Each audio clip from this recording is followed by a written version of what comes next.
Il y a quand même des exceptions. Il y a quand même des fois où tu peux t'en sortir sans diplôme et qu'avec la tchatch. Quand je finis avec eux, au bout d'un moment, j'en peux plus, je me barre. Ma fiche de paye, j'ai touché 6,50 €. Combien? 6,50 €. Moi, je me rappelle pour une semaine de taf. Vraiment, quitter le salariat, c'est difficile. Quand je te dis que c'est difficile, je l'ai quitté, je suis revenu, je l'ai quitté, je suis revenu. Ah ouais. J'avais jamais vu ça. C'est une semaine, c'est un stage. Il n'y a pas d'engagement de ma part, il n'y a pas d'engagement de votre part. Vous n'êtes pas payé. Test. Donc à ce moment-là, moi, quand je sors de ce rendez-vous, je suis en CDI, dans une mutuelle, et je dois quitter ce CDI pour une semaine de stage. Je ne sais même pas ce que ça va donner. Parce qu'au final, les clients que tu rencontres et que tu as, ils ne viennent plus pour le nom. Ils viennent pour la personne. Ils viennent pour la personne. Bienvenue dans ton émission Business Street Work. Ça se passe ici même, au Ginger, 1 route du pavé blanc, 92 140. Il faut venir manger.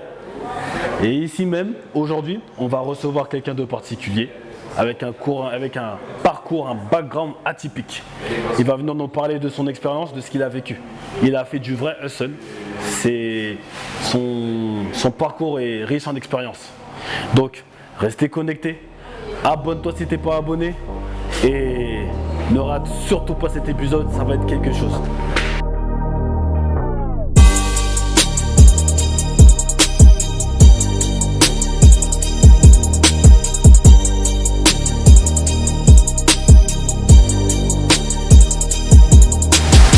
Donc aujourd'hui, j'ai un nouvel invité, pas des moindres. Merci. Kamel, comment tu vas, moi?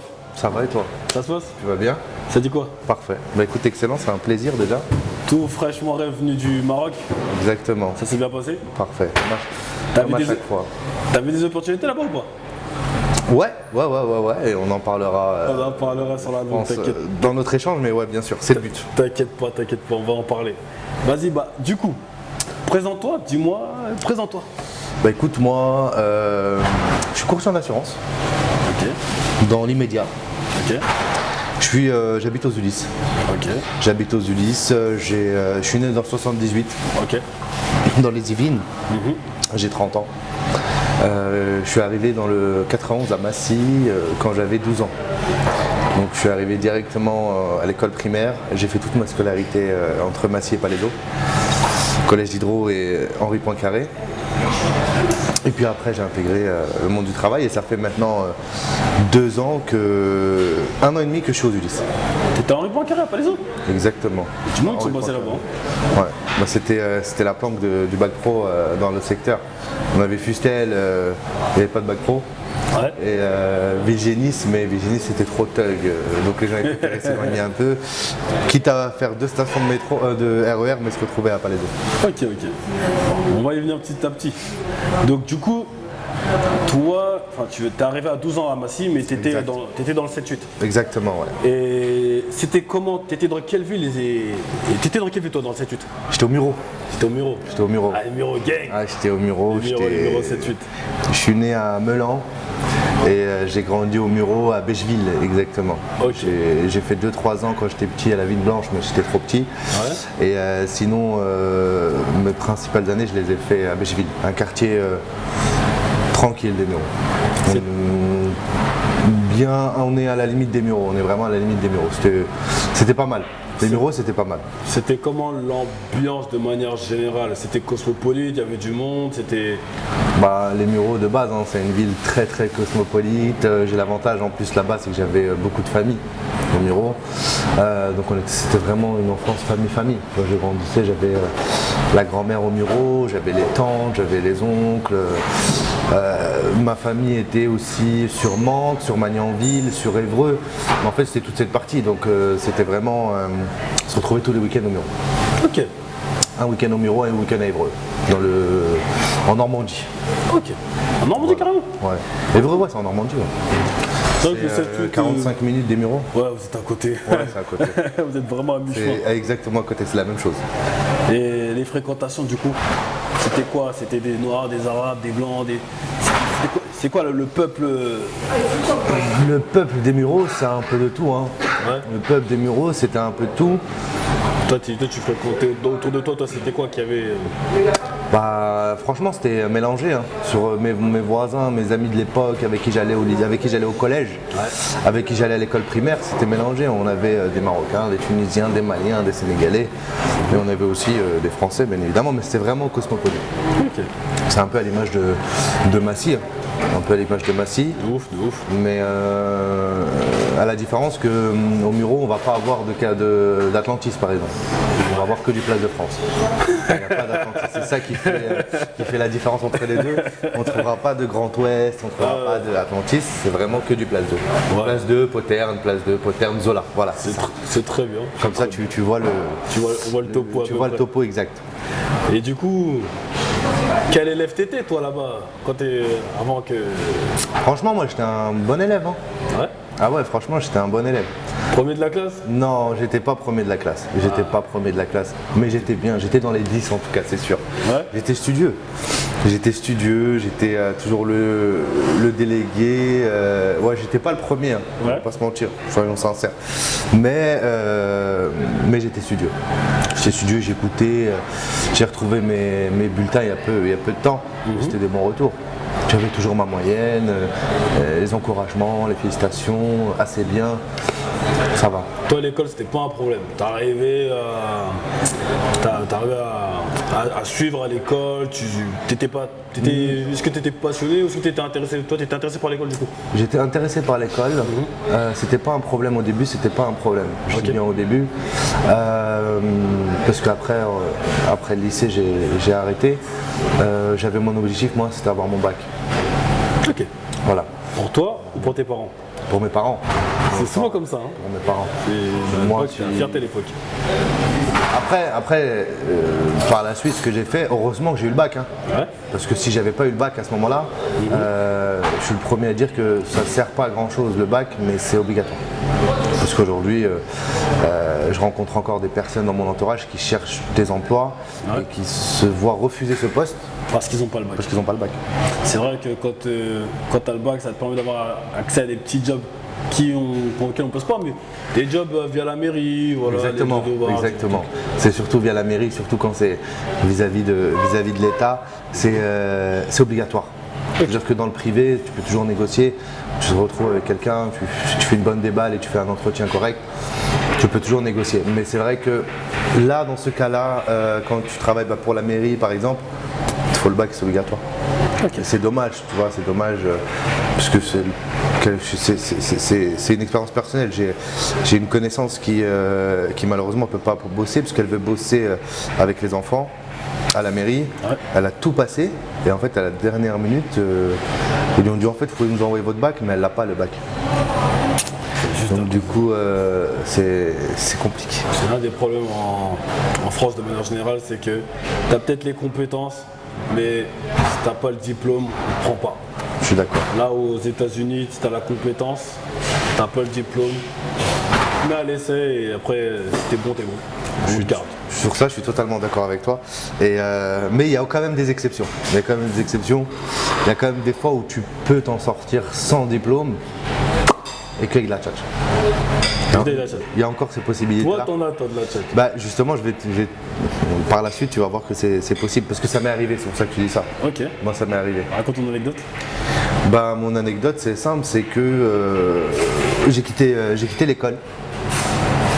J'ai quitté l'école le jour du dernier examen du bac. Oh. Donc la dernière épreuve, quand j'ai fini ma dernière épreuve, je suis parti, j'ai postulé, je voulais absolument rentrer dans le monde du travail. Ouais. Donc j'avais pas de BTS. Clairement, j'avais pas de BTS. J'avais même pas fait mon inscription, ni initiale, ni fac, rien. Je suis vraiment allé sur le monde du travail. Okay. Et mon premier poste, je l'ai eu un mois après. Et je l'ai eu grâce à une candidature, ce qu'ils appellent les candidatures fantômes. C'est-à-dire que c'est une candidature sans CV. Candidature fantôme, vous appelez ça? Sans CV. C'est le Pôle emploi qui le fait. C'était à l'époque chez la LMDE, la mutuelle des étudiants. Ouais. Et en fait, tu remplis un questionnaire, ils te posent des questions. Et après, tu as un entretien physique, mais ils ne regardent pas ton CV. Ok. Donc ils ne savent pas ce que j'ai. Ils ne savent pas si j'ai le bac. Donc je me suis retrouvé recruté avec des gens qui avaient des bacs plus 2. D'autres qui n'avaient pas de bac aussi. Mais tout se fait sur l'entretien. Tout se joue sur l'entretien. Et aujourd'hui, je suis courtier en assurance et je travaille dans les assurances depuis 8 ans. 8 ans. Et j'ai jamais eu mon BTS banque et assurance et je l'ai même jamais passé parce que je ne me suis jamais inscrit. Et j'ai réussi à rentrer dans ce monde-là grâce à la tchatch. Mabrouk, mais c'est pour ça que on va y venir, t'inquiète pas, on va pas brûler les étapes. C'est réalisable. Même sans diplôme, tu peux y arriver. Bien sûr. Le diplôme, c'est vraiment, moi j'appelle ça le système méritocratoire, c'est-à-dire que si tu veux avoir accès à tel endroit, il faut que tu aies ce diplôme-là, mais on a vu des gens arriver à tel poste par des VAE ou parce qu'ils ont grimpé tout simplement. Tu vois. C'est pas forcément. Les diplômes c'est important, ne me faites pas dire ce que j'ai pas dit. Mais quand tu les as pas, tu peux quand même accéder au poste auquel tu veux te pourvoir. C'est vrai, je suis d'accord. Mais du coup, toi, tu passes ton bac et tu lâches l'affaire avec l'école, du coup tu fais pas d'études supérieures à proprement parler. Non. Mais à ce moment-là, qu'est-ce que tu fais derrière ça en fait? Parce que tu as quel âge à ce moment-là? Moi j'ai 18 ans. On est à quelle année? Ça par contre, 18 ans. Les calculs, ça je pourrais pas te le dire. Mais en tout cas, je sais qu'on a 18. J'ai 19 ans, pardon. On est en 2011, je crois. Ok. Je remets pas en doute parce que moi les calculs ça fait 10. Mais en tout cas je sais que quand je quitte le BTS j'ai 19 ans et je sais que le jour du résultat du bac et le jour du résultat du bac, je viens même pas au résultat parce que je suis déjà en poste. C'est-à-dire que je bossais déjà. Tu bossais déjà? Je bossais déjà et du coup le jour du résultat j'ai pas pu y aller. Je me rappelle c'est un ami que j'ai appelé qui est parti à ma place et qui m'a donné le résultat. Ok. Donc déjà, c'est bon, pour moi c'était déjà fait. Allez, on passe à autre chose. Est-ce que toi, avant ça, avant de rentrer là-dedans, parce que quand tu rentres là-dedans, tu rentres en tant que salarié ou tu rentres en tant qu'entrepreneur? En tant que... Alors la première expérience, je rentre en tant que salarié, mais un peu compliqué parce que c'est un salarié payé à la com. Et du coup, toi, c'est quoi ton premier job que tu fais avant ton job d'assurance? Avant le job d'assurance, il y en a eu beaucoup. Hein. Il y a eu beaucoup de jobs avant que je rentre dans la SU. Le premier que j'ai fait, c'est McDonald's. McDonald's, donc c'était McDonald's, c'était où du coup? Villebon-sur-Yvette. J'ai fait 3 ans à Villebon-sur-Yvette. Avec Jean-Jean? Avec Jean-Jean. Et ensuite, il avait racheté à ce moment-là Courtabœuf. Ouais. Et donc j'ai fait 2 ans à Courtabœuf. T'avais 5 ans de McDo quoi? Ouais, j'avais 5 ans de McDo. Donc j'avais la carte booster, les soirées manager, tout ça, les vignettes. On les a tellement volés avec ça. Ouais, ça c'était la belle époque. C'était incroyable, c'est une époque formidable. Ça c'était mon premier job. Ok. Ça c'était mon premier job. Ok. McDo, voilà. Ça t'a apporté ça ou pas? Parce qu'on voit des gens qui disent Hachem, moi je travaille pas au McDo, c'est pas un taf. Non, je peux pas dire que c'est pas un taf. Moi, ça m'a apporté, à titre personnel, oui. Ça m'a apporté beaucoup. Sur 2 choses. Ça m'a apporté déjà au niveau de... J'ai connu beaucoup de personnes via ça, qui m'ont apporté aussi plus tard dans ma vie. Ouais. Ça m'a appris aussi la rigueur, ce que je n'avais pas forcément en cours de droit ou aux caisses. Ça m'a appris aussi à faire cuire des frites, ça c'est bon à savoir, et à gérer un bin, c'est aussi des responsabilités. Hein. De ouf. Aujourd'hui, c'est des responsabilités, gérer un bin, savoir envoyer, je sais pas moi, 12 Big Mac, si tu les envoies à 10h du matin, tu fais de la perte, donc aujourd'hui c'est pas bon. La vérité. Et surtout, ça m'a permis aussi, sur une expérience prochaine, quelques années après, j'ai ouvert mon restaurant. Et donc, du coup, ça m'a permis. On va y venir. Bien sûr. Et du coup, après le McDo, tu fais 5 années de McDo, donc tu fais ça entre 2011 et 2016. Je fais ça pendant mes études. Non. Pendant tes études. Pendant tes études. Pendant que je suis à Poincaré. Ok. Quand je rentre à Poincaré, je suis rentré, j'étais mineur encore chez McDo. Prenez les mineurs. mineurs. Tu pouvais travailler les mineurs, sauf que tu t'arrêtais à 22h. 22h de travail. Ouais. C'était 21h30 même. 21h30. C'était 21h30. 21h30, voilà, après je marchais. J'étais pas très bien desservi, mais j'avais mon père qui venait me chercher tous les soirs, donc ça c'était pas un problème. Ça tue. Donc suite à ça, on arrive au résultat du bac. Ouais. Et comme je t'ai dit, peu après les résultats, j'ai même pas attendu les résultats personnellement. J'ai tout de suite signé mon premier CDI. C'était chez les Rangers. Ce qu'on appelle les Rangers, c'est une équipe de commercial. C'est les loups. C'est vraiment les loups. Les loups de Wall Street ou ouais, les loups de non, Barbès? Non, c'est les loups de Wall Street, vraiment. C'était pas mal. C'était pas fait pour moi. C'était pas mal, hein, mais c'était pas fait pour moi. Vraiment À vicieux? l'école, ouais, vraiment vicieux. Vraiment vicieux. C'est un autre monde, voilà, on est dans un autre univers. C'est vraiment de la vente à l'état brut. C'est des entretiens tous les matins à 7h, en table ronde, debout, en train de chanter, en train de crier, en train de sonner des cloches. Moi, je sors de l'école, je vois ça, je fais oh. Mais, on m'avait endormi avec les fiches de paye de mes collègues à l'entretien. C'était voilà, tiens, celui-là il a fait 7000, celui-là il a fait 6000. Oh. Tu sors de l'école, tu te donnes une fiche de paye à 6000 €, tu te dis ah ouais, c'est pas mal. Après, la vente c'était plus compliqué. C'était du porte-à-porte. On était lâchés dans des villes, chaque jour une ville. Aujourd'hui, on allait à Chelles, demain, on allait à Mantes. Hein.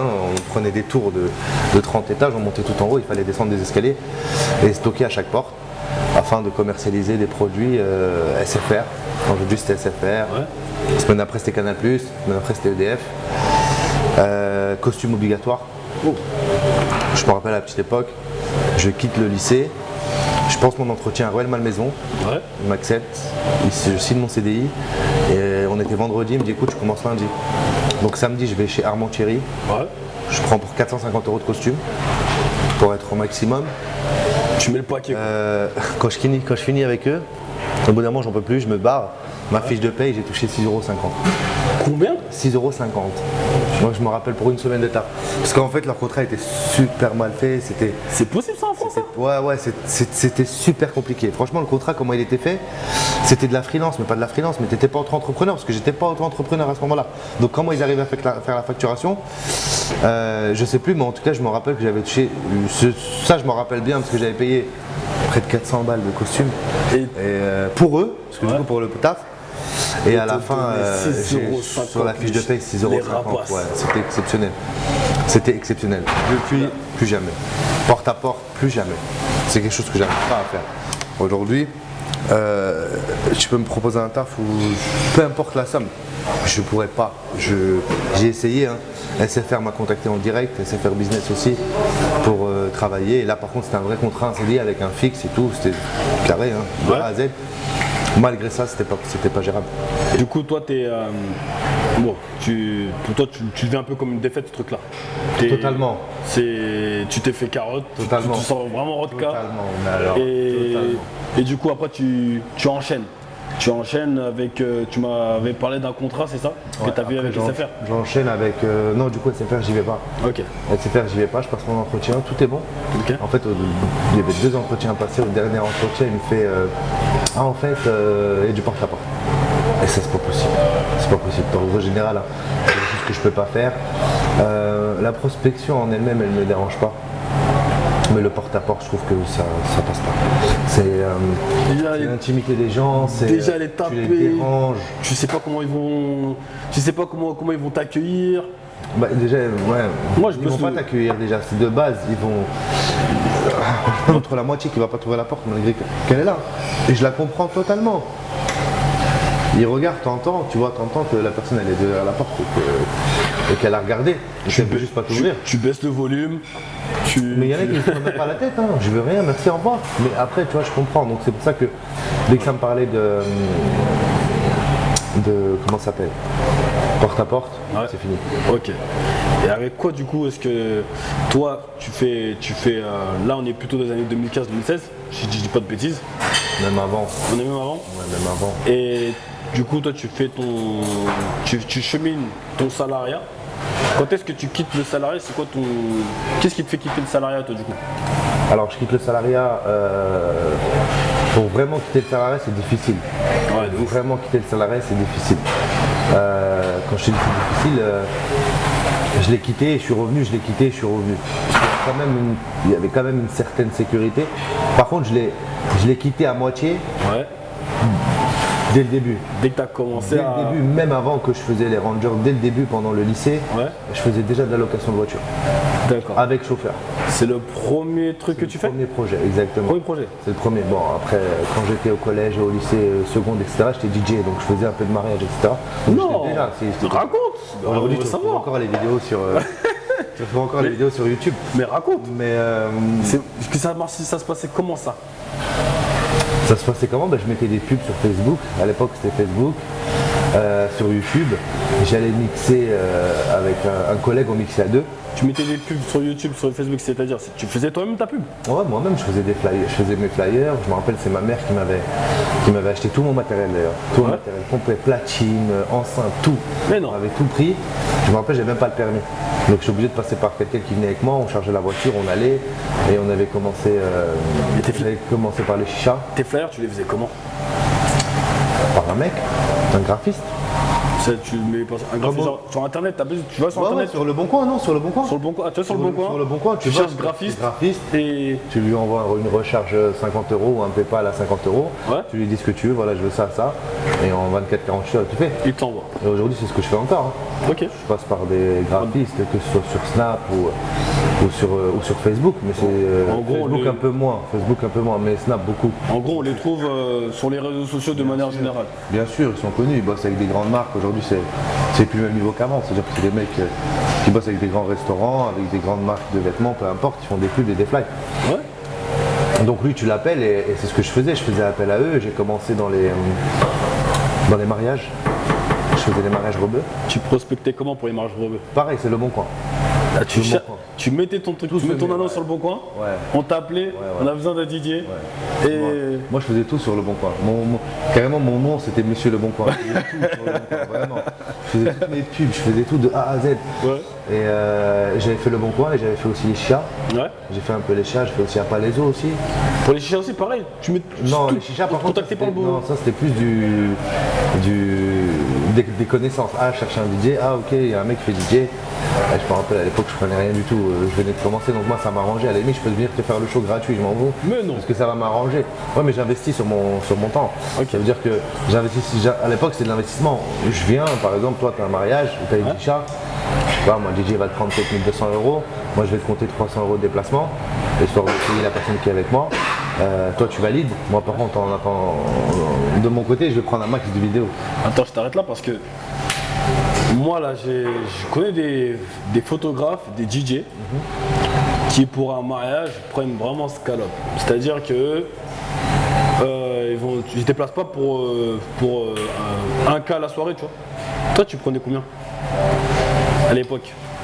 Ah oui, non mais ça je suis d'accord qu'ils se déplacent pas pour rien, non mais je suis d'accord, hein. Le monde du mariage c'est important. Pour te dire combien je prenais, c'est une très bonne question parce que je m'en souviens plus du tout.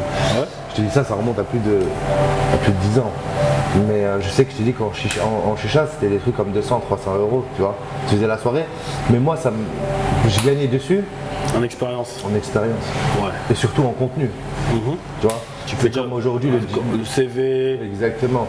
C'est comme là le DJ que tu vois ou le photographe que tu vois, parce qu'après je suis resté dans le monde du travail, hein, dans le monde du mariage.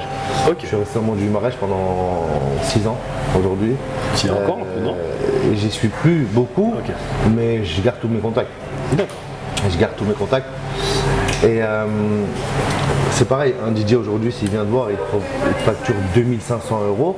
Il te dit écoute, moi je prends 2500 €. Je vais lui dire ok, fais voir ce que tu as pour 2500 €. À 2500 €, il a fait une centaine de mariages, il a des vidéos, il a tout ce qu'il faut. Par contre, s'il vient te voir, il te dit tiens, je prends 2500 €, mais le gars il a aucun contenu, tu n'as jamais entendu parler de lui, tu n'as jamais vu une vidéo de lui, jamais de la vie.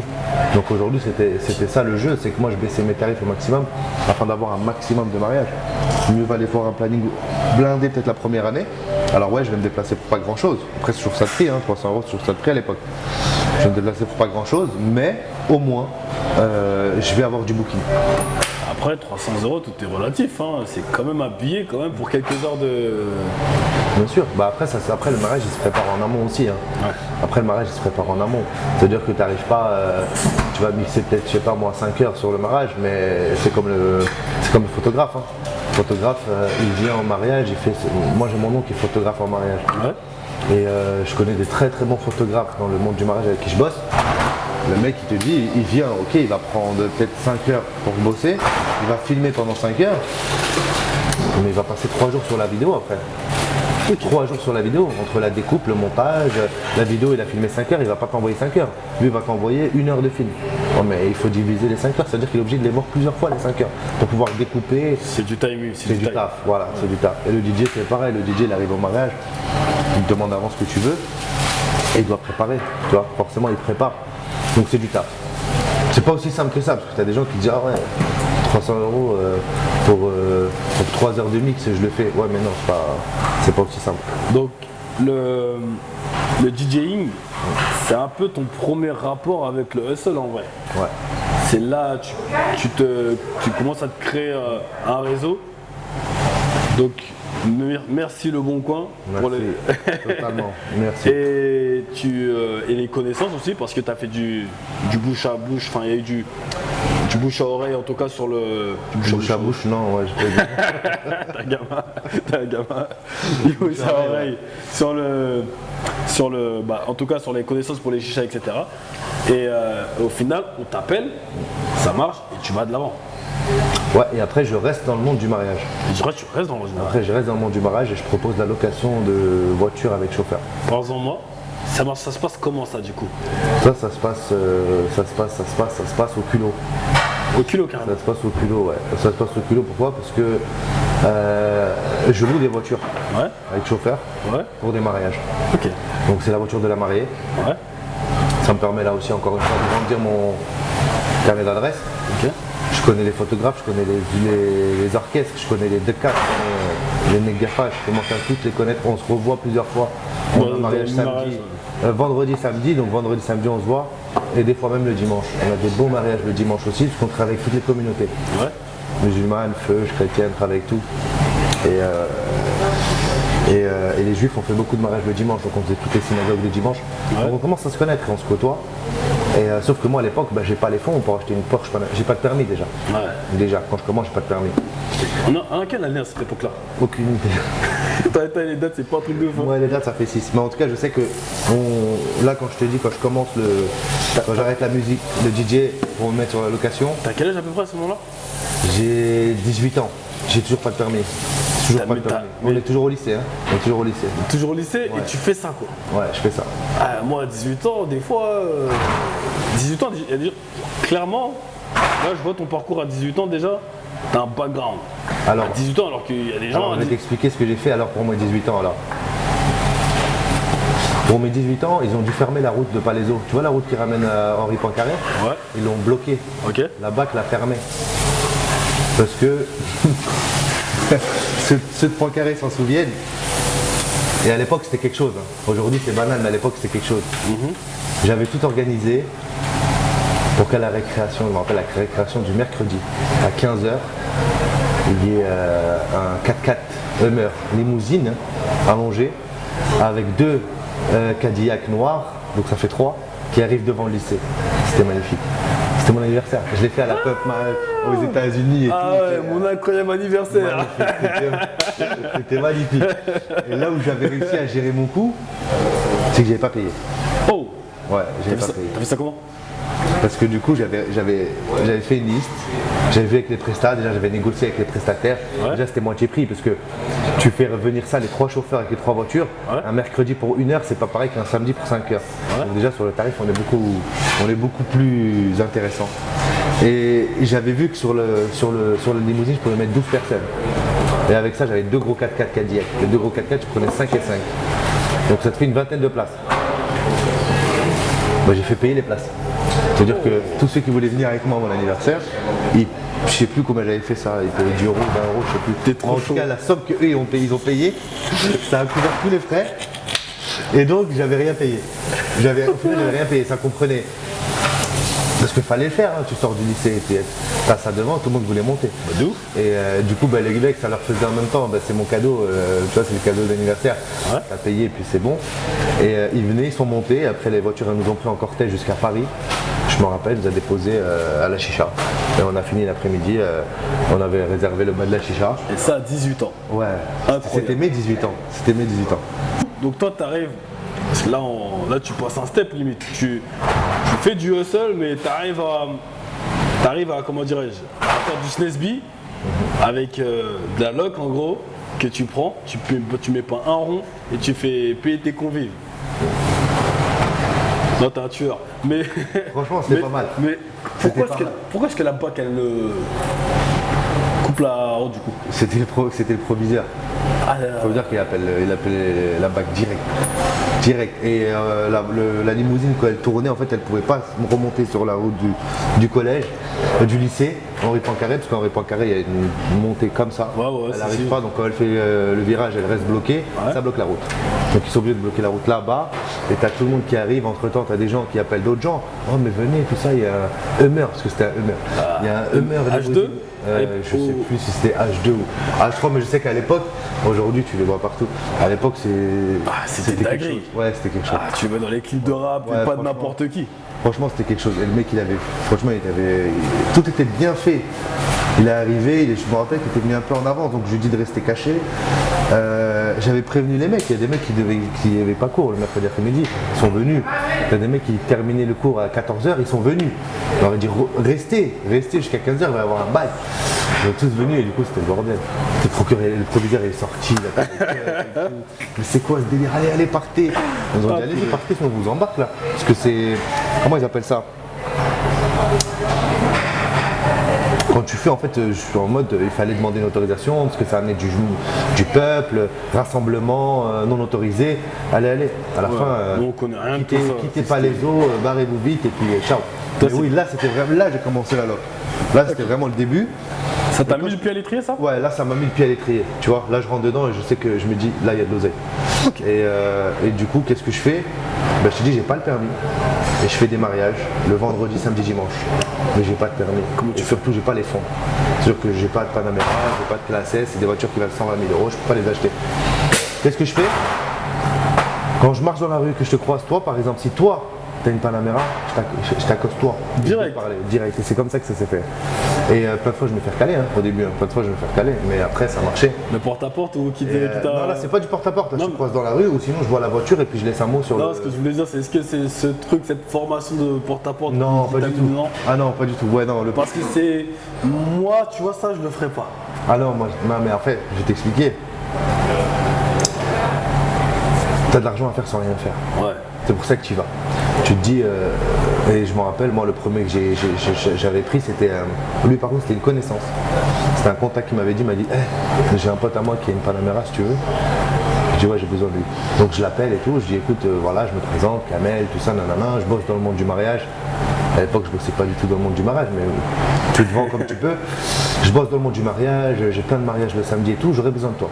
Ce que je te propose, c'est de gagner tant par jour sans rien faire.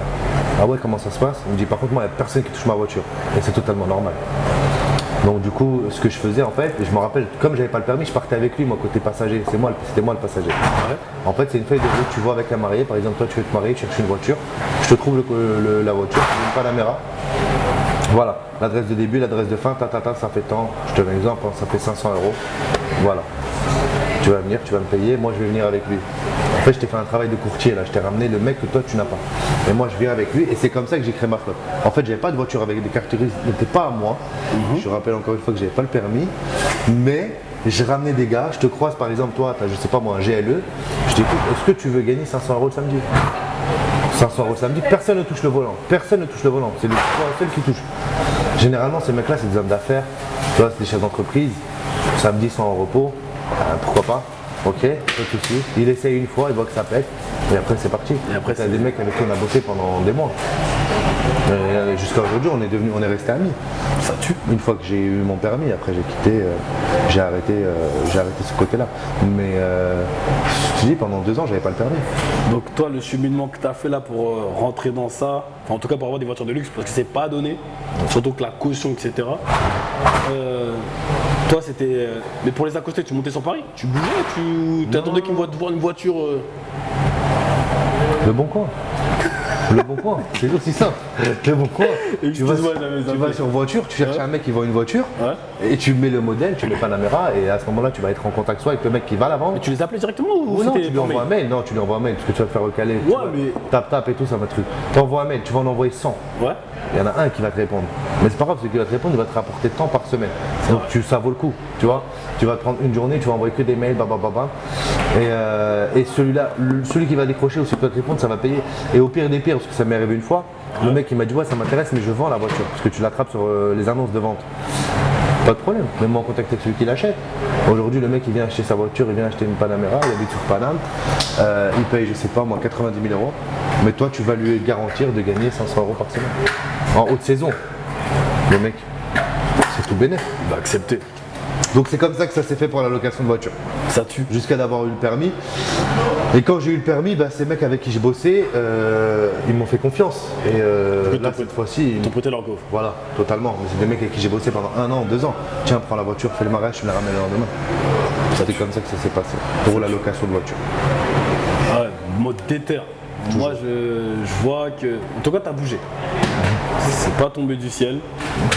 Bon coin. Et simple, hein. Juste une annonce sur le bon coin. Parce que moi, quand je reçois. Moi, j'aurais reçu ce type d'annonce, j'aurais dit. Il veut me carotte, lui. Ouais, je sais, totalement. Et d'où l'importance de faire des prestations pour avoir des preuves. Par rapport à ce qu'on disait au début, à l'époque du DJ, tu vois. Là, c'est exactement la chose. Avoir un maximum de dossiers pour le mec. Quand tu vas voir le gars, tu écoutes, tiens, moi j'ai fait ci, j'ai travaillé là, j'ai fait un mariage avec eux, j'ai fait un mariage avec eux. Jusqu'à aujourd'hui, j'ai encore mes vidéos, moi, des mariages que j'ai fait à la synagogue de. Je sais plus, sur une synagogue sur Paris, j'ai fait un mariage monstre. Ouais. Avec des clients au top. Je me rappelle, je les ai filmés. On avait fini, je les avais déposés dans une salle des fêtes à Aqua Boulevard. En fait, à Aqua Boulevard, derrière, il y a une salle des fêtes qui est gigantesque. Ouais. Et je les avais filmés il n'y a pas longtemps, je suis retombé sur la vidéo, elle est encore sur YouTube. Mais ça me permet aujourd'hui, ça me permettait à l'époque, quand je parlais avec quelqu'un, voilà, moi je travaille avec eux, je travaille avec eux, je travaille avec eux, je travaille ici, voilà. Ouais, le CV il est rempli, Voilà, t'as des justificatifs. il y a C'est ça le plus un important. truc qui est au moins il doute pas le mec, voilà, au moins le mec il doute pas, il sait que voilà, tu vois, aujourd'hui c'est quand même plus compliqué. Aujourd'hui je pense que ce serait un peu plus compliqué avec tout ce qui se passe et tout. Le mec il va me voler la voiture, il va me faire des trucs chelous. Mais à l'époque, ça marchait sur ça. Après, au début, il y avait toujours ça. Cette méfiance, c'est logique. Bien sûr. Mais après, ça se passait bien. Ça va, toi, ça s'est fait comme ça, mais t'as rencontré des galères, toi, dans ça? Non. Non? Non. Je l'ai fait pendant 6 ans. Ouais. Et des fois, t'as peut-être des gens béliers ou des gens qui ne touchent pas la voiture, ils ont touché. Non. Ou peut-être que Impossible. t'as eu un problème, toi, ou non? Non, impossible. Franchement, tout se fait en amont. Tu préviens le mec, tu lui dis. Et on avait des contrats, on avait tout. Hein. C'était des choses carrées. Ouais. C'était voilà, écoute, je vais te prendre d'un point A à un point B, je veux les adresses avant, je veux les heures avant. Je ne change pas la feuille de route sur la route, c'est impossible, peu importe ce qui se passe. Et voilà, il fait son chemin, je m'arrête pas, moi. C'est-à-dire que la voiture elle s'arrête jamais. Il n'y a pas d'histoire de cortège. Cortège, on le fait, il n'y a pas de problème, on klaxonne, tout ce que tu veux. Mais s'arrêter sur l'autoroute, s'arrêter. La voiture numéro 1, elle ne s'arrête pas. Vous faites ce que vous voulez, c'est votre problème. Mais nous, la voiture, elle ne s'arrête pas. Et ça, c'était la règle pour que tout se passe bien. Ça m'est déjà arrivé, hein, ils s'arrêtent sur l'autoroute. Hein. Ouais. Je les esquive tous et je pars et je les laisse. Je les laisse arrêter, ils font ce qu'ils veulent, ils font leur musique. Et après, ils vont nous rejoindre. Mais généralement, quand ils voient que la voiture démarrée, elle est partie, Ils s'en vont. ils arrivent. Direct, Ah ouais. direct. Ils vont pas arrêter, train de bloquer sans l'autoroute. démarrer. Exactement. D'ailleurs, c'est un truc, ça faut arrêter là, de bloquer les autoroutes. Là. Vous allez créer des dangereux, problèmes. surtout, C'est ouais. dangereux. Arrêtez. En tout cas, moi je suis impressionné par ce que tu me racontes. C'est gentil, merci. Je suis impressionné. Voilà, ça fait super plaisir. Et du coup, est-ce que toi tu t'arrêtes en si bon chemin ou est-ce que tu enchaînes? Non, sur ça, je m'arrête. Sur ça, je m'arrête. T'arrives à un moment où, qu'est-ce que tu fais? Tu fais un chrome et puis tu achètes la tienne. Tu vas en Allemagne, tu achètes ta Panamera pour 90 000 euros et tu fais tes mariages et tu prends 1000 euros par semaine dans ta poche. C'est la question numéro 1. Ou 2, je rentre dans les assus. Parce que ça, tu l'avais toujours en tête du coup. Et je suis rentré dans les assus. Ok. suis Ça, rentré dans ça, les ça s'est assus. fait direct après. Et ça s'est fait direct après. Ouais. Alors, c'est comment au milieu de l'assu? Magnifique. Comment toi tu rentres? Au culot. C'est pour ça que j'ai dit au début, j'y rentre au culot. Je t'explique. Et mon responsable de l'époque, qui ne fait plus partie de la boîte aujourd'hui, il est resté longtemps, Ouais. je le salue fortement. Quand j'arrive à l'entretien, ça se passe à l'agence de Créteil. Donc c'était vraiment au culot, mais moi, pour moi, jamais de la vie, j'allais faire de l'assurance. Tu vois, je quitte d'un BTS, je quitte d'un bac, pro, commerce. Je suis dans les mutuelles, je travaille dans les mutuelles à ce moment-là. Je suis à la LMDE, la mutuelle des étudiants. Donc je travaille pour les étudiants, mais j'ai jamais été étudiant. Je fais mes trucs, c'est que du téléphone, c'est une plateforme téléphonique. Et vas-y, je fais mon travail. La LM2 perd financièrement, elle perd de l'argent, l'État est obligé de la récupérer, sous curatelle de la CPM, c'est une catastrophe. Donc à un moment tu te dis, bah écoute, je ne vais pas rester, tu vois, pas d'évolution, rien à faire. Moi si je trouve un emploi maintenant, il faut que j'aille loin. Mais je te coupe maintenant, parce que quand tu rentres dans cette assurance-là, tu rentres... La LM2 Ouais. Tu rentres... tu vas dire au culot, mais... Non, le culot il arrive dans la vraie assurance, quand je rentre chez ASU 2000. Ok. Là, LM2 pour moi c'est pas une assurance. La LM2 c'est la mutuelle des étudiants, c'était que du téléphone et c'est ce que je t'ai dit au début. L'entretien que tu fais par son CV. Sans CV. Voilà. Donc ça veut dire que n'importe qui veut rentrer dedans. À l'époque, ouais, c'était ça. Bah, je t'ai dit, à l'époque, en fait, je quitte le. En fait, c'est Pôle emploi qui faisait ça. Ouais. Et en fait, à aucun moment, la RH ne voit ton CV. Elle ne voit ton CV qu'après t'avoir fait signer le contrat. Et aujourd'hui, c'est encore comme ça? Ah non, la LM2, elle n'existe plus. Elle n'existe plus. La LM2, elle n'existe plus. Mais c'est des opérations que fait le Pôle emploi. D'accord. Pôle emploi, des fois, ils te font des CV cachés. Ouais. Donc, tu fais une lettre de motivation, tu vas à l'entretien, tu rencontres le recruteur. Et c'est à la fin de ton échange, qu'il retourne le CV et qu'il le regarde. Ok. Il le verra avant. Non, il le verra avant, ouais. Il le verra avant de te faire signer. Ok. Il le verra quand même. Mais il a déjà son idée sur toi. Donc voilà, ça leur permet d'avoir un jugement en fait. Pas avoir de jugement sur le candidat. Donc ça c'était la LM2. Ok. Donc là où j'ai joué, comme je t'ai dit en tout début, c'est chez ASU 2000. Je tombe sur une offre, ASU 2000, sur Pôle emploi. À ce moment-là, je connais rien dans les assurances, mais vraiment rien. Je n'ai jamais travaillé dedans, j'ai jamais rien fait. Et je postule. Et donc j'ai mon rendez-vous à Créteil, à l'agence ASU 2000 de Créteil. Je te dis ça, c'était il y a 7 ans. Hein. Ouais. Et j'arrive. Pour la petite histoire, le directeur régional de l'époque, c'est lui qui me reçoit. Et il me serre la main, il me fait rentrer au bureau et il me dit ça va pas être possible. Oh. Déstabilisation énorme. Je sais quoi le délire et tout. Et limite c'est pas possible, ça y est, c'est fini, on arrête de discuter. J'ai même pas encore commencé ma déballe. Tout ce que j'ai préparé, c'est mort, rentre chez toi. Et je dis ouais, excuse-moi, qu'est-ce qui se passe et tout. Et il me regarde comme ça, il me dit chez nous, on travaille pas en jean. Et j'étais venu en jean noir. Ce jour-là, j'étais venu en jean noir. C'est pas passé. Chemise, et c'est pas passé. Et j'essaie de négocier avec lui, je dis écoutez, je suis vraiment sincèrement désolé et tout. J'ai eu un petit problème avec mon costume. Heureusement, j'avais mon t-shirt et ma veste de costume. On me dit bon, allez, on va quand même essayer. Et là, tu sais que tu pars déjà avec moins 10 déjà de base. Déjà, tu sais que tu pars avec moins 10. Ouais, t'as un carton jaune déjà. Ah ouais, déjà. Déjà là, il a le carton rouge dans la main déjà. C'est-à-dire que là, le jaune, tu l'as déjà cramé. Donc on discute pendant 1 heure. Qu'est-ce que tu veux faire, etc., etc. Et à la fin, il me lance un truc, écoute, ta candidature, elle m'intéresse peut-être. Peut-être. Je sais pas. T'es en poste là? Et je lui dis non. Mais j'étais en poste. J'étais vraiment en poste. Je me rappelle, j'étais en poste. Ah ouais, d'accord. J'étais en poste, je bossais pareil dans une mutuelle. Ok. Et j'étais en CDI. Hein. Et j'étais en poste en CDI. Et il me dit, vous êtes en poste là? Je dis non, je suis pas en poste. Mais moi, je voulais ce poste, donc je pouvais pas lui dire oui. Tu vois, il va me dire ouais, non et tout, c'est pas bon ça. Mais du coup, je lui dis non. Il me dit ok, ben, je vais vous proposer quelque chose. Je suis pas sûr de votre candidature. Je vais vous demander de passer 1 semaine. C'est 1 semaine, c'est un stage. Ah ouais. J'avais jamais vu ça. C'est 1 semaine, c'est un stage. Il n'y a pas d'engagement de ma part, il n'y a pas d'engagement de votre part. Vous n'êtes pas payé. Test. Donc à ce moment-là, moi, quand je sors de ce rendez-vous, je suis en CDI, dans une mutuelle, et je dois quitter ce CDI pour 1 semaine de stage. Je ne sais même pas ce que ça va donner. C'est risqué. Et c'est risqué de fou. C'est risqué de fou, mais à l'époque, l'avantage c'est que je suis chez les parents. Ah. Je suis chez les parents. Bon, j'ai le permis, mais voilà, mes seuls frais c'est quoi? C'est mon assurance, c'est tout. Et je me dis que ça va m'apporter plus par la suite. Donc je quitte mon taf, démission, et je vais passer ma semaine. Ah, tu démissionnes quand même? Ah ouais, je démissionne. J'ai cru que tu allais me sortir, bah, j'ai fait un arrêt, j'ai essayé une semaine, je suis revenu. Non. En fait, j'avais trop chaud. J'ai pas voulu faire de trucs farfelus, tu vois. Ouais.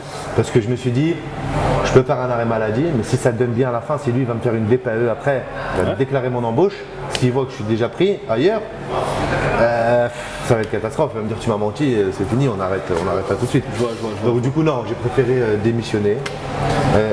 Au risque de ne pas avoir mon chômage. Hein. Oui, clairement, ouais. D'accord. Et voilà, c'est parti. Et c'est là où c'est parti. Donc j'ai passé ma semaine, j'ai passé vendredi, il est venu me voir. En fait, il est venu me voir, il m'a fait passer un test.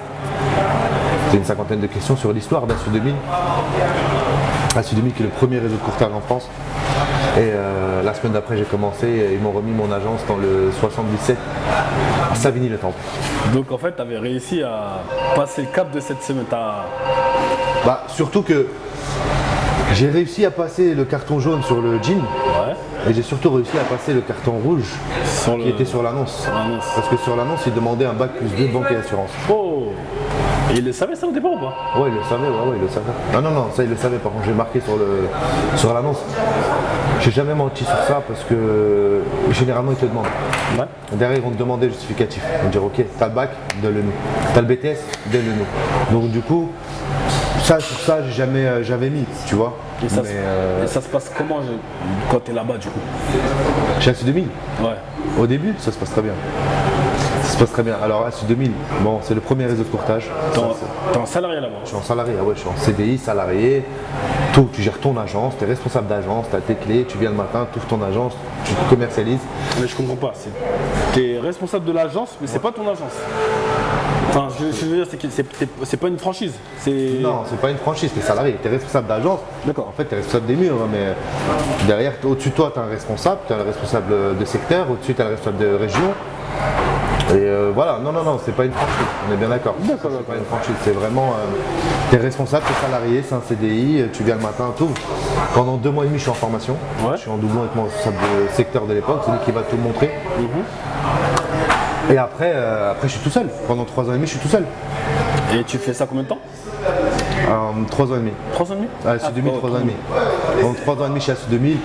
Après, on se prend la tête un jour avec mon responsable de l'époque, Ouais. qui n'est pas très carré. Et puis, je me rappelle, je demande l'agence de Massy, moi. Ouais. Moi, je vais récupérer l'agence de Massy. Il y a un Massy, du coup, il y a la même agence. Il y a Assu 2000 à Massy, en plein centre-ville en plus. Et le gars de Massy était là depuis 10 ans, il n'a jamais bougé, donc j'attendais dans le vent. Ouais. Et un jour, j'apprends qu'il a quitté, Assu 2000. Magnifique. Et j'appelle mon responsable, il me dit oh non, c'est moi, je l'ai déjà donné à quelqu'un. Parce que moi j'étais là depuis 3 ans et demi et il l'a donné à quelqu'un qu'il a recruté. Il a recruté quelqu'un d'Anthony et lui a donné Massy, donc c'est pas passé, on s'est pris la tête, c'est parti très loin. Et puis voilà, je me suis retrouvé au siège. J'étais convoqué au siège. Ouais. Je leur ai dit que je ne suis pas d'accord avec leur pratique. Voilà. C'est passé un entretien avec le directeur général qui m'a reçu en personne à l'époque. Et on a trouvé un accord et puis on a fait une rupture conventionnelle et je leur ai souhaité bonne continuation. Et qu'est-ce que du coup, toi, qu'est-ce que tu fais après 3 ans et demi?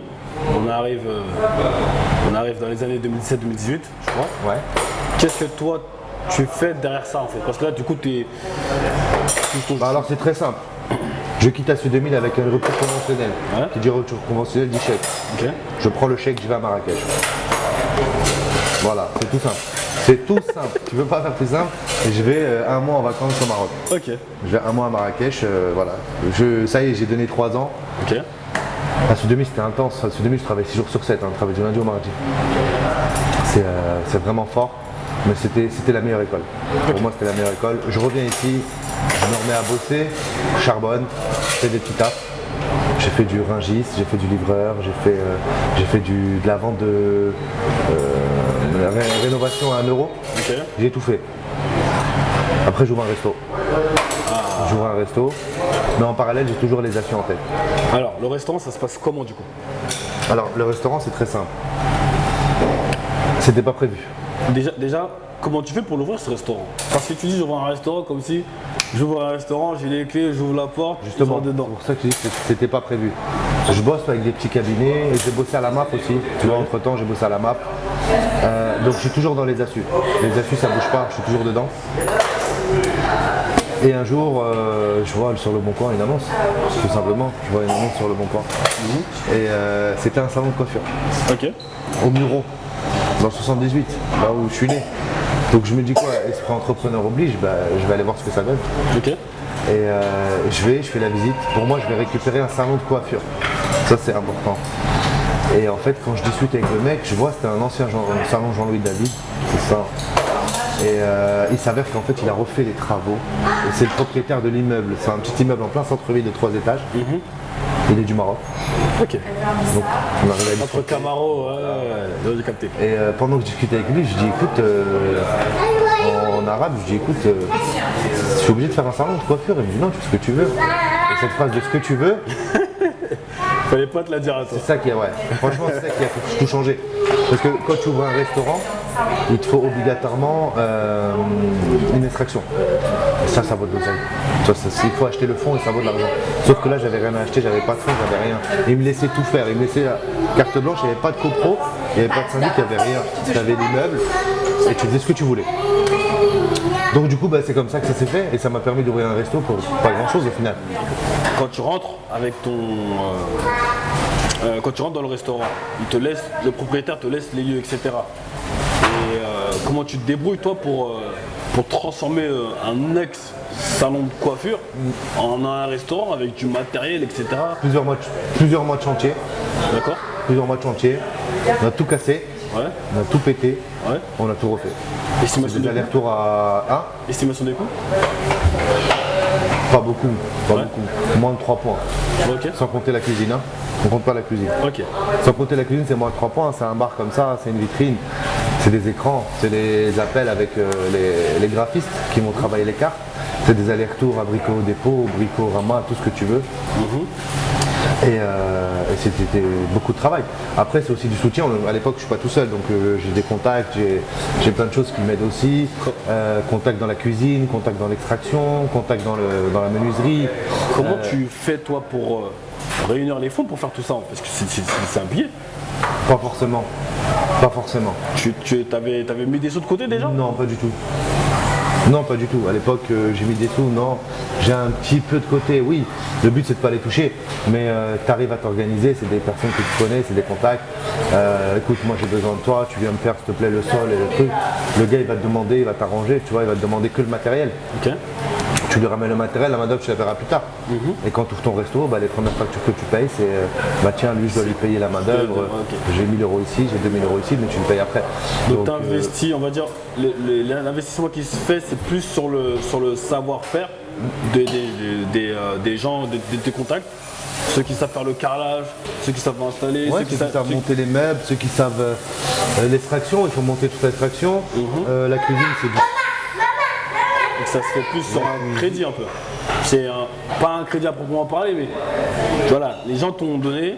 Ouais, mais en fait, même pas parce que Ah, tu leur dois pas après ça. C'est juste qu'ils t'ont. tu leur dois pas forcément, mais en fait, c'est que ça vaut même pas d'oseille. Et en fait, les gens pensent que ça vaut de l'argent et que ça vaut 20, 30, 40, 50. Pas du tout. Pas du tout. La seule chose qui coûte vraiment de l'argent, c'est ce qui se passe derrière. Ce qui se passe derrière, c'est le CHR. Et le CHR, tu peux le payer en 20 fois, c'est pas un problème. Parce qu'aujourd'hui, une plaque de cuisson ou un charcoal professionnel, ça vaut 2-3 000 €. Donc ça vaut de l'oseille. Tu le payes en 10 fois, c'est pas un problème. Tu payes en 20 fois, tu peux toujours gérer, tu peux le prendre sur du particulier. Donc c'est pas très très cher. Ok. Mais tu arrives à t'en sortir, tu vois, c'est pas énorme. Tu arrives à t'en sortir, tu fais un peu de travaux. Donc voilà, en travaux, ça m'a coûté un truc comme 2000 €, un truc comme ça. Et pour ta comptabilité, ça se passe comment? Tu la gères avec qui, avec quoi? La comptabilité, c'est le gérant, c'est le proprio. C'est le propriétaire qui Le fait ta comptable. comptabilité? Ouais, il est comptable de métier. Donc D'accord. pourquoi aller faire loin, tu vois? Oui, j'avoue. C'est lui qui s'est tout occupé, création des statuts, il a créé la société, et il a tout fait de A à Z. D'accord. Et du coup, rentable ou pas rentable au final, ton restaurant? Rentable. En fait, très rentable. Ok. Très rentable, touche du bois. Parce que forcément, tu pars de rien. Ouais. C'est-à-dire que tu récupères un salon de coiffure qui n'a pas de fonds. Pour rentrer là-bas, tu payes un mois de loyer et un mois de caution. Avec 700 €, en plus le loyer, tu es dans le 7-8. Hein. C'est pas, tu vois, à Massy. Voilà. Donc du coup, le loyer, c'est pas énorme. Donc tu payes 700 € de loyer et tu rentres là-bas, tu prends les clés. Par contre, quand tu vas quitter là-bas, tu vas quitter avec un fonds de commerce restauration. Encore une fois, c'est pas un fonds de commerce voilà, à Massy, mais quand même, tu as une plus-value énorme. En quoi ça devient un fonds de commerce? Il y a des documents à Tu fournir? vends un restaurant, Ah, donc quand tu te déclares? quand tu fais la vente, Ouais. c'est un restaurant que tu as vendu. C'est-à-dire que le gars qui va venir derrière toi, il va poser ses steaks et il va faire sa cuisine. Non, mais ce que je veux dire, c'est que c'était un salon de coiffure. Donc après, ça devient un restaurant. Qu'est-ce qui fait que Administrativement, tu fais quoi qui fait que ça va devenir un restaurant? T'installes une hotte avec une extraction en latéral qui sort en haut, qui ne dérange pas les voisins, qui ne dérange pas le syndic. Oui, mais ça, c'est le dans plus difficile. Ça, Non, c'est dans le matériel. Oui, mais c'est ça. Aujourd'hui, par exemple, je t'explique. Si tu prends le local d'en face, c'est une pharmacie. D'accord. Si tu veux le transformer en restaurant, tu vas faire la déclaration à la mairie. Voilà, c'est ça dont je veux dire. Ça ne te posera pas de problème. Généralement, ça ne pose pas de problème. Si tu es carré, il n'y a pas de souci. Ok. Eux, ce qu'ils veulent pas, c'est les nuisances. D'accord. Mais ce qui va te poser problème, c'est de transformer cette pièce-là en restaurant pour créer la cuisine. Pour créer la cuisine, il faut monter une extraction. Et l'extraction, ça veut dire que le point chaud du rez-de-chaussée doit venir jusqu'au toit. Sauf que pour venir jusqu'au toit, tu fais passer par où? Tu fais traverser les logements des propriétaires, jamais de la vie. Tu fais passer à côté de leurs fenêtres. Nuisance sonore. Odeur. Et tout ça, c'est à prendre en compte. Et c'est pour ça qu'aujourd'hui, c'est difficile de trouver de faire des transformations. Par contre, si tu arrives demain, par exemple, ici, tu rachètes ici, tu fais ce que tu veux. La cuisine, elle est déjà montée, l'extraction, elle est déjà faite. c'est Tu pour poses tes plats et c'est fini. C'est pour ça que ça vaut de l'oseille. D'accord, ok. pour ça que ça Donc vaut en de fait, il vaut mieux récupérer. Ah, en fait, ce sont les avantages. C'est un peu comme si à chacun son avantage. Tu peux récupérer T'as du plus, ouais, t'as du plus et t'as du moins. Ok. Si t'as les fonds, vas-y. Si t'as les fonds, vas-y. Aujourd'hui, les grandes chaînes de resto, quand elles veulent s'implanter, elles vont s'implanter principalement soit dans du neuf, parce que les travaux ne sont pas encore faits, donc c'est du neuf, ou soit dans l'ancien, mais par contre, tu rachètes le fond. Elles vont racheter le restaurant et un transport. Donc, expérience très, très intéressante. Ça a duré 1 an et demi. Ça tue ça. Ouais, mais bon, après c'était un peu loin. C'était un peu loin. Le problème c'est ça, c'est que c'était loin en fait. T'avais 45 minutes de route. J'habitais à Massy, j'allais au Muro. J'habitais à Massy, j'allais au Muro. C'est ça qui a fait que t'as arrêté? Ouais. Et le personnel surtout. Le personnel? Le personnel, moi, ça m'a. C'est trop difficile. Sérieux? Le personnel, au bout d'un moment, et j'ai pas, sur la restauration, j'ai pas réussi. Par la suite, j'ai géré une équipe de 45 personnes. Et ça s'est très bien passé. Mais cette expérience-là, au Muro, c'était trop difficile. Et tu dois faire les courses, c'était à la distance, donc c'était trop. Malheureusement, j'ai arrêté. J'ai vendu une semaine avant le Covid. Ah ouais, donc toi, t'as tout fait au bon moment quoi. Au bon moment, oui et non. C'est-à-dire? Le premier confinement, ils ont fait de l'oseille. Ouais, ah bah oui. Parce qu'avec les Uber Eats, etc. Le premier confinement, ils ont fait de Je l'oseille. me rappelle que pendant cette période, tout le monde cherchait un local de cuisine pour pouvoir. Pour la livraison. Ouais, effectivement. Exactement. Ah, Uber Eats n'a jamais autant marché que pendant cette période. Même les livreurs, ils n'ont jamais autant marché pendant cette période. Et toi, du coup, qu'est-ce que. Donc, là, la page du restaurant se ferme. Il y a le Covid. On est tous plus ou moins enfermés. Alors il y a le Covid à ce moment-là. Moi en parallèle du resto, je travaille aussi un peu. Tu vois, je fais de la rénovation à 1 euro. Ok. Parce que j'ai des salaires à assumer, j'ai des loyers à faire. Donc j'ai quand même un complément. Ok. Je quitte le resto, je vends le resto. À ce moment-là, je me dis bon, je fais quoi? Je reste chez moi ou pas? Je fais de la livraison à Rungis. Pour moi, ça a toujours été le plan B, magnifique. C'est le matin, c'est à mi-temps. Je fais ma livraison. Et voilà, on attend le Covid, premier confinement, on passe à la maison. Je trouve un poste de responsable chez Magic Form. Magic Form. Magic Form. Ouais, allons jumeaux. Voilà. Mais c'était uniquement pour la partie commerciale, donc je rentrais même pas dans la salle en vrai. Tu vois. Donc je fais ça pendant le Covid, ça se passe pas bien, j'aime pas trop le truc. Et puis j'attends que le Covid passe. On arrive bientôt à la fin. Entre temps, il y a eu des petites expériences, assurance, toujours les assurances dans la tête, et j'intègre un grand groupe d'assurance. Cette fois-ci, c'est pas le premier, c'est le 10e. Ok. Et cette fois-ci, je suis responsable à Créteil. D'accord. Donc tu retournes au final dans le salariat. Totalement. Donc en fait, toi, j'ai l'impression que c'est entrepreneuriat, Comme je t'ai dit. salariat. En fait, comme je t'ai dit, j'ai toujours un des deux. Ok. C'est-à-dire que toujours dans ma vie, il y a toujours eu de l'entrepreneuriat. Ok. Depuis 18 ans, et même avant, parce que j'étais déjà DJ. Ah bah de ouf. Mais en parallèle, j'ai toujours une sécurité, parce qu'entre-temps, j'ai un appartement, et forcément, c'est des frais, etc. à gérer. Non mais c'est bien, et c'est pas antinomique, parce que les gens pensent que quand tu entreprends, tu es obligé de quitter le salariat, ou tu peux faire des... Pas forcément. Forcément. Et puis après, j'intègre ce groupe-là, et ça se passe très bien. Je récupère une agence à Créteil. Ok. Et voilà, je fais mon nom à Créteil, je recommence à travailler dans le courtage. Ok. Pur. Donc voilà, je travaille avec des grandes compagnies, AXA, Allianz, Generali, Wazari, Spring Assure et j'en passe. Ouais.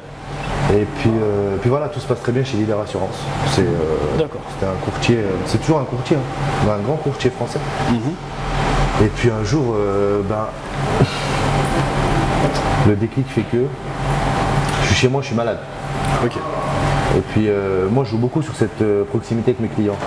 C'est-à-dire que si toi tu es assuré chez moi, tu as mon numéro de personnel, tu l'as. Ouais. Pourquoi? Parce que ça va être la différence entre s'assurer chez moi et s'assurer chez Direct Assurance.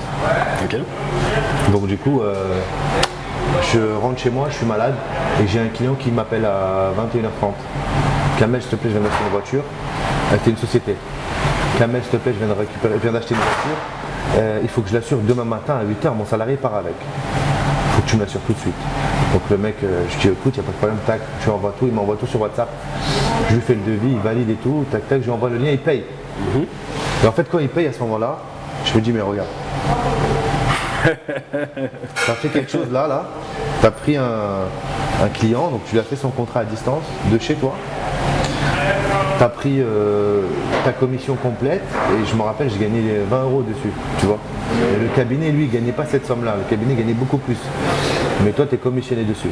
Et là, dans ma tête, ça me dit, mais qu'est-ce que tu fais? Qu'est-ce qui t'empêche là, tout de suite, là, de faire la même chose, mais pour toi? Parce qu'au final, les clients que tu rencontres et que tu as, ils viennent plus pour le nom. Ils viennent pour la personne. Ils viennent pour la personne. Ils viennent pas pour le cabinet A ou pour le cabinet B. C'est la même chose. Ils viennent pour la proximité Par qu'il a contre, avec la relation qu'il a avec toi, il ne l'aura pas avec lui. Non. Ça, c'est automatique. La relation, comment toi tu vas gérer avec lui, tu peux être plus cher ou moins cher, peu importe. Mais la façon comment ça va se passer avec toi, à côté, ça ne se passera pas de la même façon. Donc du coup, tu te dis, bah, c'est la même chose. Aujourd'hui, moi, je commercialise des produits chez AXA, April, tout ce que tu veux. Bah, je peux faire la même chose. Alors, j'aurais pas le nom de cette enseigne, c'est vrai, mais je pourrais le faire à mon compte. Et là, par contre, je pourrais travailler à 100% pour moi. Donc, bah, après, je décide de quitter du coup Leader Assurance. Ouais. Et je me dis que c'est le moment. Et il y a juste un petit truc qui se passe entre temps, c'est que du coup, je tombe sur une annonce, encore une fois, de responsable d'agence. Et cette fois-ci pour une société que je ne connaissais pas. Donc je me dis, allez, au plus on y va. Et la société c'était O2. C'est la première société de prestation de services en France. Donc du coup bah, je décide de postuler, je me dis allez pourquoi pas, même si j'ai quitté, hein. Je quitte carrément l'assurance pour le coup. Et je me dis allez, pourquoi pas, on teste. Là c'était vraiment c'était un poste à responsabilité puisque c'était un poste de responsable d'agence, mais en vrai c'est un poste de directeur.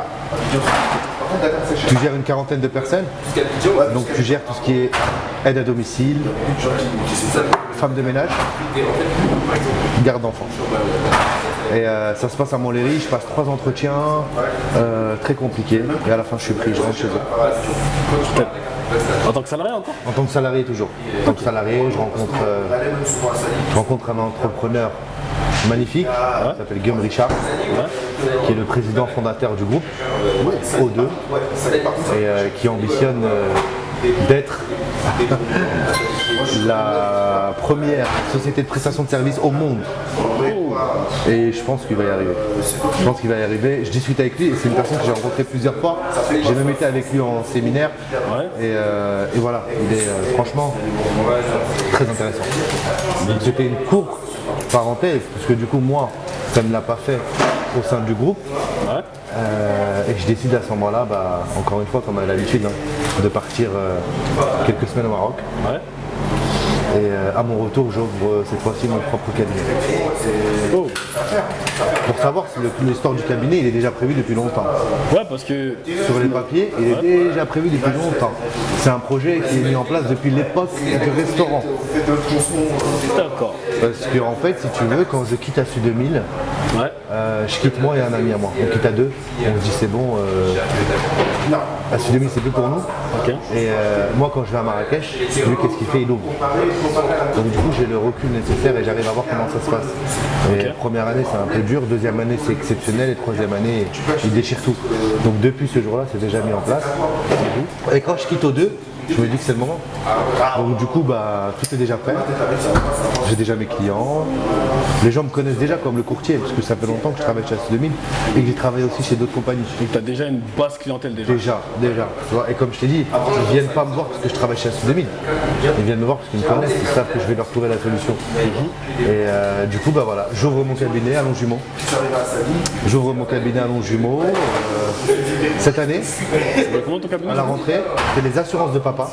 Ok. Et voilà, donc on est spécialisé dans le courtage. Ok. On travaille avec une douzaine de compagnies. Ok. On fait tout ce qui est IARD, donc auto, maison, habitation, professionnel et particulier, mutuelle santé, garantie. Ouais. Et on fait aussi les cartes grises. Ok. Aussi les cartes grises. En parallèle, je monte un deuxième groupe qui s'appelle les voitures de papa, Ok. et qui lui s'occupe de l'achat-vente, fait de l'achat-vente et des pièces auto. Ok.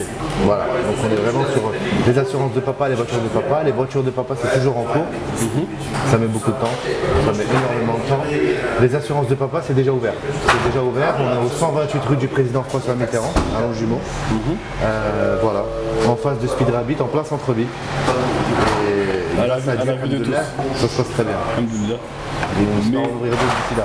Mais du coup, quand tu rentres dans ça, parce que tu ouvres tes deux sociétés-là, mais tu l'as fait toujours dans la même démarche, tu cherches le comptable, ou alors tu... Bah non, parce que là c'est beaucoup plus simple. C'est beaucoup plus simple parce que le comptable tu l'as déjà. Ouais. Tu le connais, donc Ouais. tu généralement travailles avec le même.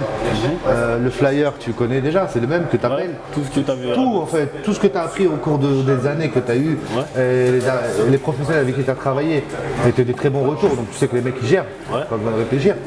Et bah, tu fais appel à eux. Et l'avantage c'est que tu es passé par plusieurs groupes, tu es passé par Assu 2000, tu es passé par Leader Assurance, tu es passé par Vitalis Assurance.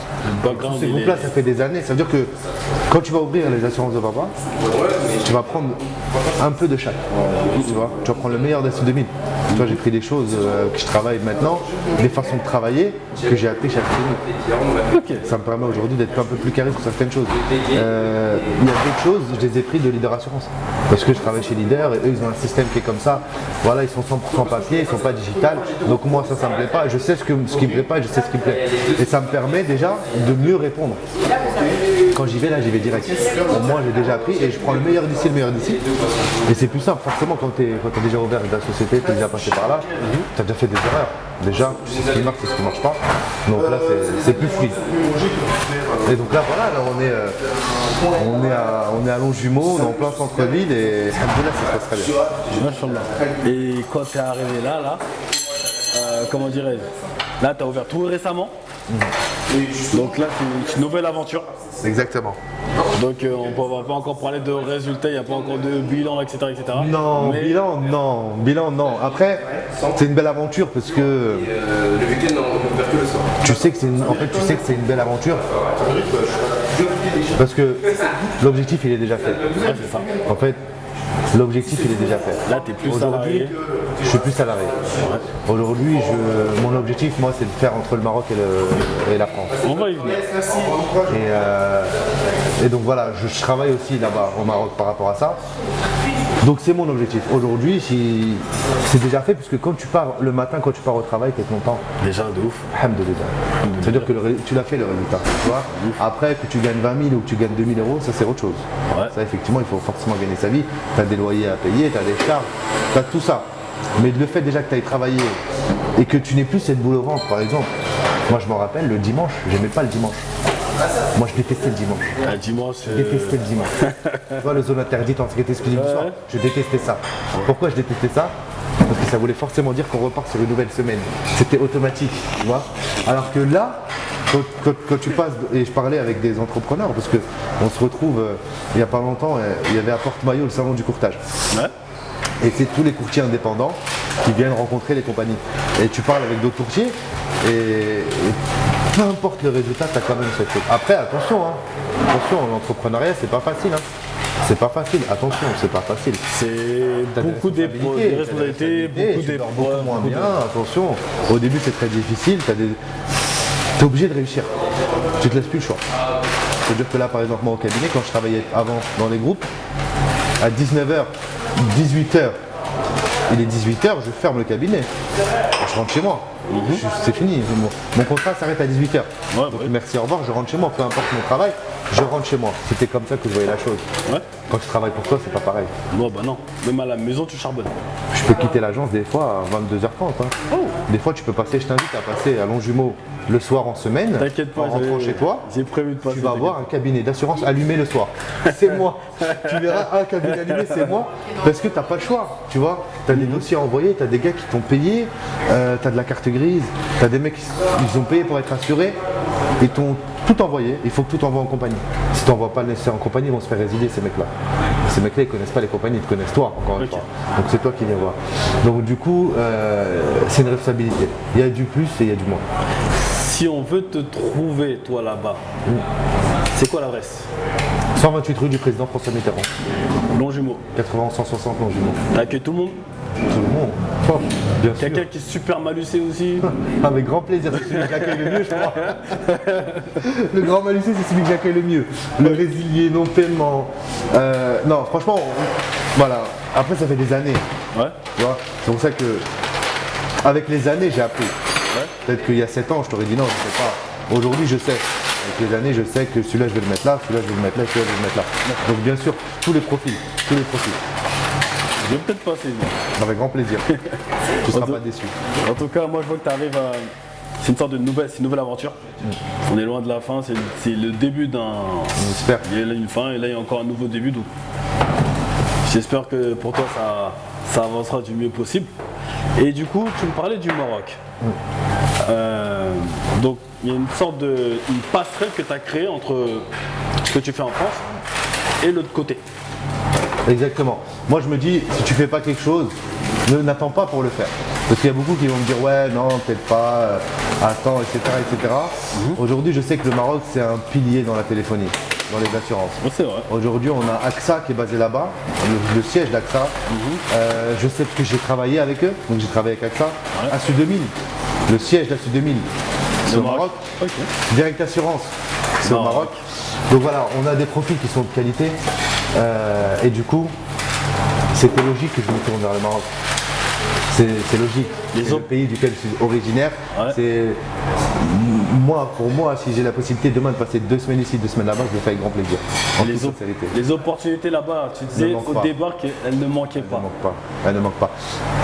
Pour moi, ce serait une chance. Moi, à l'époque d'ASU 2000, ils cherchaient quelqu'un pour travailler au Maroc.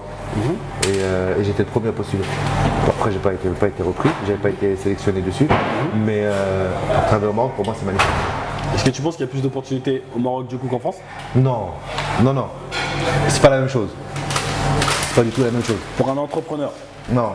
Ça dépend dans quel domaine. Moi, j'ai mis du temps avant de trouver quoi faire au Maroc. J'ai mis du temps. Mais non, les opportunités que tu as ici, tu les laisses ici. Même au niveau même des assurances. Aujourd'hui, moi, je peux pas faire courtier au Maroc. C'est pas possible. Je peux même pas faire courtier en Espagne déjà, ou en Belgique. Parce qu'on n'a pas les mêmes réglementations. Oui, bien sûr. Et du coup, chacun a ses propres règles. Exactement. Ici, on est régi par l'ORIAS et on a la CPR qui vérifie tout ça. Okay. Donc, on peut pas les vendre demain. Je peux pas aller vendre des produits d'assurance au Maroc, c'est impossible. Par contre, je peux utiliser les plateformes du Maroc pour obtenir mes objectifs. Et c'est exactement sur ça que je travaille. J'ai l'impression que en ce moment il y a ce boom un peu en Afrique de manière générale sur ne sur pas la délocalisation, mais en tout cas sur la prestation de services sur le continent. Par exemple, si tu appelles Go Voyage, tu tombes sur des Sénégalais. Et si tu appelles Auchan le service après-vente ou Uber le service après-vente, tu tombes au Maroc. Donc la question que je vais te poser maintenant, c'est est-ce que sur du long terme, est-ce que tu penses qu'il y a un univers qui est en train de se dessiner entre les relations Afrique-France en fait? Afrique-France, je sais pas. Afrique-France, je sais pas. Après, pour le Maroc en tout cas, ça remonte déjà à plusieurs années. C'est des dizaines d'années déjà que les sociétés françaises ont misé sur le Maroc pour le côté call. Aujourd'hui, je sais que ça commence aussi un peu en Tunisie. Ça commence aussi à ouvrir en Tunisie et ça commence aussi à Madagascar. Madagascar aussi, ça ouvre pour le call, moi, avec qui je travaille, là, avec qui on est en train de bosser actuellement. Ils ont voulu ouvrir aussi au Mali. Et en fait, il s'avère qu'ils ont fait une étude et ils se sont rendus compte que le Mali et le Sénégal, c'était très intéressant pour le call, mais pour des calls de service. pas pour des calls de vente. Ok. Pour des calls de vente, ils ont fait leur étude et ils se sont rentrés que c'était plus intéressant au Maroc. Maroc, Sénégal. Ouais, parce que au niveau de Maroc, leur formation, ça tapait à fond. Ouais. Donc du coup, aujourd'hui, c'est quelque chose qui se fait depuis des années. Et dans le monde du courtage aussi, j'ai plein d'amis à moi qui sont courtiers. Et tu as deux solutions. Est-ce que tu vas recruter 2 personnes ou tu vas faire un call avec 4 personnes? Bah, ils ouvrent des calls au Maroc. Et tu penses que ça, c'est une opportunité à prendre aujourd'hui pour un jeune. Absolument. Ouais. Absolument. Absolument, parce que ça t'apporte beaucoup de business. C'est fait pour ça. Tu vois. Au-delà de ce que je t'ai dit dès le début, pouvoir être là-bas ici en même temps. Ouais, ouais. Ça te permet de pouvoir gérer aussi bien le call là-bas quelques jours et venir ici gérer l'agence. Mais ça te permet aussi de développer le chiffre d'affaires. Parce qu'aujourd'hui, une plateforme, ça va émettre des appels. Ça va déjà décrocher à chaque appel entrant. Déjà, c'est une garantie pour toi. Ça veut dire que là, pendant qu'on est ensemble, toi et moi, mon téléphone il peut sonner, je ne l'ai pas dans la main. Donc je ne vais pas répondre à la personne. Malgré qu'on est dimanche, je décroche quand même à mes clients. D'accord. Mais quand il y a la plateforme, ça va décrocher quoi qu'il arrive. Même si je ne suis pas dispo, la personne va décrocher, prendra l'info, m'enverra un mail. Et la deuxième partie, ça te génère du business. Parce qu'aujourd'hui, c'est des appels sortants, c'est de la prospection, c'est des achats de leads. Donc ça achète des leads et derrière, ça les appelle. Et quand tu achètes un lead en assurance, il faut que tu sois le premier à appeler.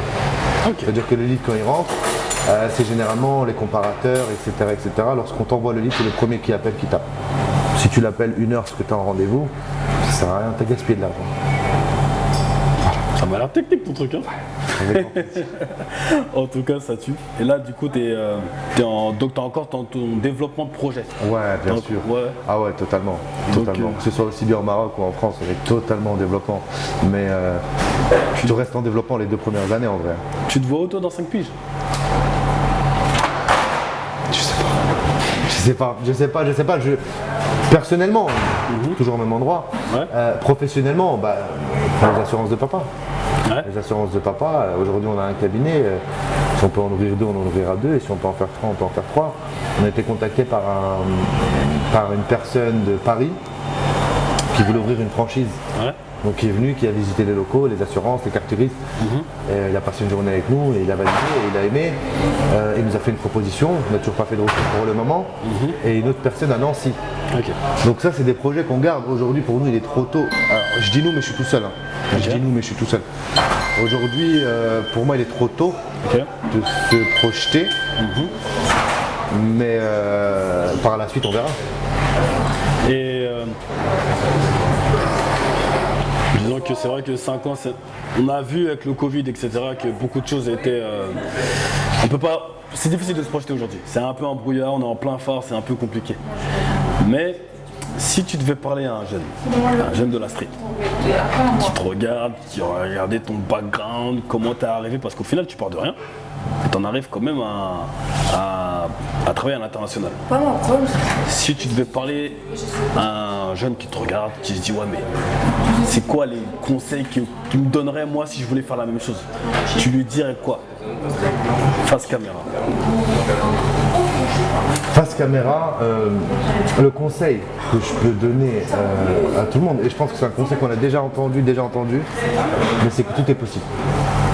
C'est aussi simple que ça, tout est possible. C'est-à-dire qu'aujourd'hui, quand on veut quelque chose, il faut se donner les moyens, tout simplement. Moi-même, sans BTS, sans rien du tout, faire des assurances, c'est compliqué. C'est très compliqué. Et pourtant, on y arrive. Donc, se donner les moyens et croire en soi, tout simplement. C'est génial. Bah écoute, on arrive tout doucement vers la fin. Et je vais te poser une question, c'est une question perso. Si tu avais une citation, un conseil, un adage, une rime, moi j'aime bien les rimes, j'aime bien les punchlines, j'aime bien les rimes. Tu sortirais quoi? N'importe qui. Hein. Si tu as une citation, ça peut être une citation. Voilà. Il faut une phrase. Quelle phrase toi ou un proverbe, qu'il soit rebeu ou français, quelque chose. Un truc que tu te répètes souvent. Ou que tu, en tout cas, qui t'a inspiré. D'un poète, d'un artiste, ce serait quoi? Non, moi franchement j'ai pas de citation. Ouais. J'ai pas de citation, j'ai pas de proverbe. Ouais. Moi à titre personnel, j'ai une inspiration. Ouais. Et moi mon inspiration c'est ma mère.